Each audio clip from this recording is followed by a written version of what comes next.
प्रिय छात्र छात्राओं, कैसे हैं? मैं डॉक्टर धर्मेंद्र कुमार राम, सहायक प्राचार्य इतिहास, लक्ष्मी नारायण रामेश्वर संस्कृत महाविद्यालय, जयदेव पट्टी, दरभंगा। मैं आज ऑनलाइन टीचिंग के माध्यम से शास्त्री प्रथम खंड के छात्र छात्राओं के लिए प्राचीन भारतीय इतिहास के अंतर्गत मगध साम्राज्य, मगध महाजनपद के उत्थान के संदर्भ में विशेषकर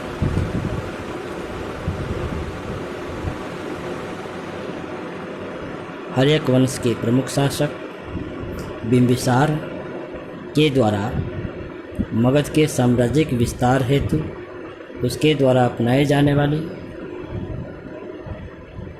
सैन्य अभियान और कूटनीतिक नीति के तहत वैवाहिक संबंध का अनुसरण करते हुए मगध साम्राज्य का विस्तार किया।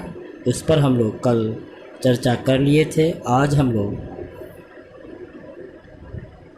मगध साम्राज्य के उत्थान में बिंबिसार के अलावे उसके पुत्र अजातशत्रु तथा शिशुनाग वंश के शासक शिशुनाग तथा महापद्मनंद और अन्य शासकों के द्वारा मगध साम्राज्य के उत्थान में जो अग्रणी भूमिका निभाई गई, उस पर हम लोग चर्चा करेंगे। मगध साम्राज्य के उत्थान में बिंबिसार के अलावे उसके पुत्र अजातशत्रु ने भी अपनी प्रमुख भूमिका निभाई। अजातशत्रु ने अपने पिता की विस्तारवादी नीति को जारी रखते हुए न केवल काशी को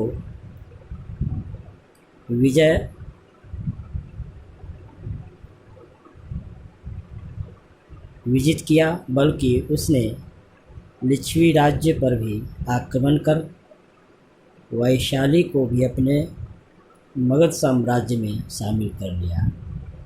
इस प्रकार अजातशत्रु के शासनकाल में काशी और वैशाली नामक महत्वपूर्ण राज्यों का मगध में विलय हो गया। शिशुनाग ने हर्यक वंशी शासक को उसके गद्दी से अपदस्थ कर मगध पर अपना अधिकार कर लिया और शिशुनाग वंश की स्थापना की।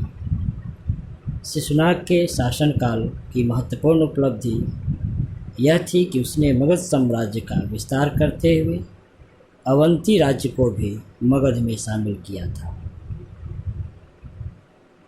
नंदवंश का प्रतापी शासक महापद्मनंद ने कलिंग को जीत कर उसे मगध साम्राज्य में मिला लिया। इस प्रकार हर्यक वंश से लेकर नंद वंश तक मगध साम्राज्य का साम्राज्यिक विस्तार होता रहा। उपरोक्त विवरण से यह स्पष्ट होता है कि साम्राज्यिक शक्ति के रूप में मगध के उत्थान में उसके प्रमुख योग्य शासकों का काफ़ी महत्वपूर्ण योगदान रहा।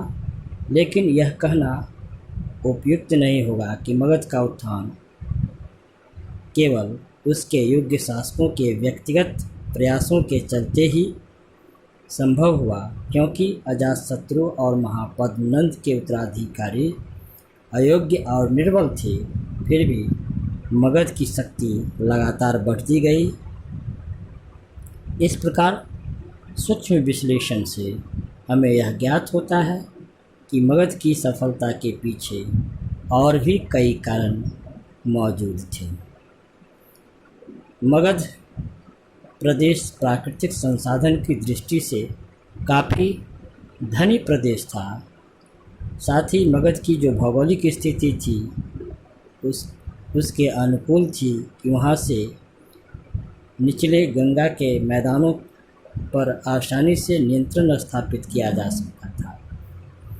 इन मैदानों की उर्वरता ने मगध को जबरदस्त कृषि आधार प्रदान किया, जिसके राजस्व से एक बड़ी सेना संगठित की जा सकी। इसी प्रकार मगध के दक्षिणी भागों के वनों से रथ के लिए लकड़ी और हाथी बहुतायत से प्राप्त होते थे।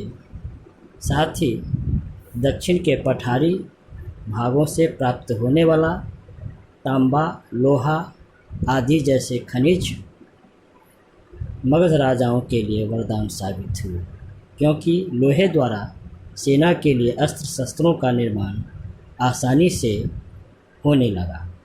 इसके अलावा मगध की दोनों राजधानियां राजगीर तथा पाटलिपुत्र सामरिक दृष्टि से काफ़ी सुरक्षित था, क्योंकि जहां राजगीर 5 पहाड़ियों से घिरा हुआ था, जबकि पाटलिपुत्र गंगा, सोन, गंडक तथा पुनपुन नदियों से घिरे होने के कारण ये एक जल दुर्ग के समान था।